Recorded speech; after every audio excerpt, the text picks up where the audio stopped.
Halo Tribuners, Paula Verhoeven mendatangi sidang cerainya dengan Baim-Bong di Pengadilan Agama Jakarta Selatan pada hari Rabu 5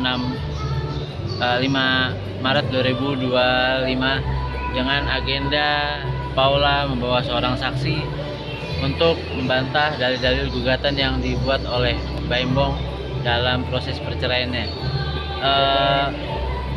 Pengacara dari Paula Verhoeven yakni Alfon Kurnia Palma menegaskan bahwa saksi tersebut menjadi sebuah saksi fakta di mana tuduhan-tuduhan dari Baim-Bong yang menyerang kehormatan dari kliennya diduga tidak benar, sehingga saksi itu bisa memperingan dari putusannya. Namun Alfon tidak bisa menjelaskan secara detail mengenai kesaksian dari saksi fakta itu. Yang jelas saksi tersebut adalah teman dari Baim-Bong. Sementara itu proses persidangan berjalan dengan lancar dan Alfon memastikan bahwa Paula Verhoeven tidak ada isak tangis dan juga air mata yang keluar dari matanya selama proses persidangan berlangsung. Berikut hasil wawancara bersama dengan pengacara dari Paula Verhoeven. Kena handphonenya. Podcast. Baik, terima kasih teman-teman yang udah tunggu proses gitu ya, dan kemudian sholat sebagai jadi tadi itu persidangan kita menghadirkan seorang saksi fakta. Nah, kemudian kami itu tidak bisa menyampaikan apa yang disampaikan oleh saksi fakta karena itu terkait dengan persidangan. Nah, jadi kalau misalnya di dalam persidangan, kalau misalnya alat ya itu namanya persidangan. Kalau misalnya persidangan itu ya namanya sebagai suatu konstatiosa atau jawab menjawab. Kalau seperti itu makanya itu disebut sebagai persidangan yang jawab menjawab. Berbeda dengan persidangan yang tidak konstatiosa, dalam artian dia hanya memberikan dokumen-dokumen aja. Biasanya itu terkait dengan suatu penetapan. Itu kira-kira. Tapi tadi sendiri saksinya siapa sih, nggak boleh tahu? Teman baik-baik. Tadi di dalam juga sempat ribut-ribut tuh, Bang. Kalau bilang itu kan konstatiosa, artinya itu jawab menjawab. Ya. Tapi Paula tadi pulang dengan mata sempat. Nggak ada, dia nangis kok. Siapa yang bilang nggak ada? Nah, apa namanya, dia nggak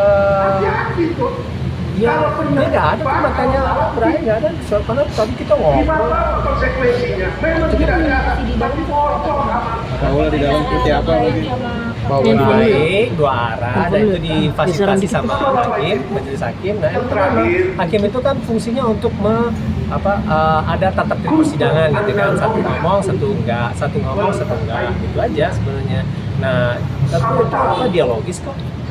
Bang, mengenai KDRT seperti apa? Itu tidak terbukti, menurut dugaannya itu tidak terbukti, dan menurut kabar burung juga Paula membuat video permintaan maaf untuk Baim karena telah saya tidak menjawab itu karena ada materi persidangan gitu ya.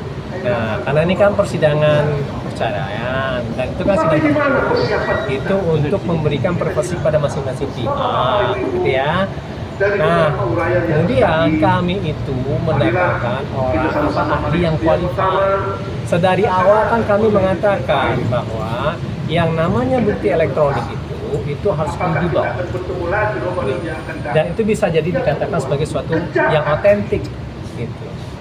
Itu sebenarnya kami ingin mendalilkan itu, bahwa yang namanya bukti elektronik itu harus otentik. Kalau misalnya nggak begitu, dia tidak valid, tidak boleh dipertimbangkan dalam proses persidangan. Dan kemudian ya, yang namanya bukti elektronik itu tidak hanya dalam perkara pidana saja, tapi juga perkara perdata itu dan semuanya.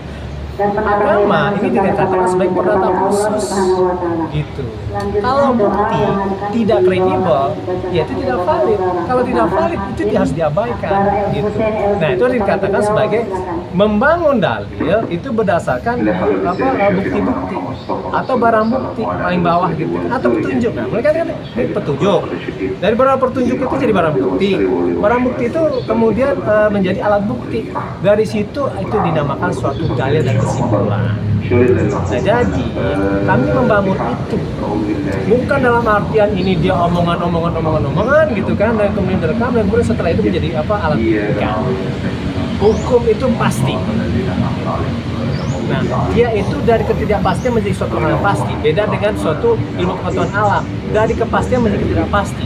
Oleh sebab itu makanya dari awal kami mengatakan yang namanya bukti elektronik itu dia harus kredibel.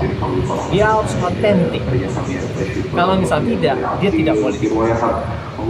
Itu kira-kira. Teman-teman ya. Jangan lupa subscribe ya.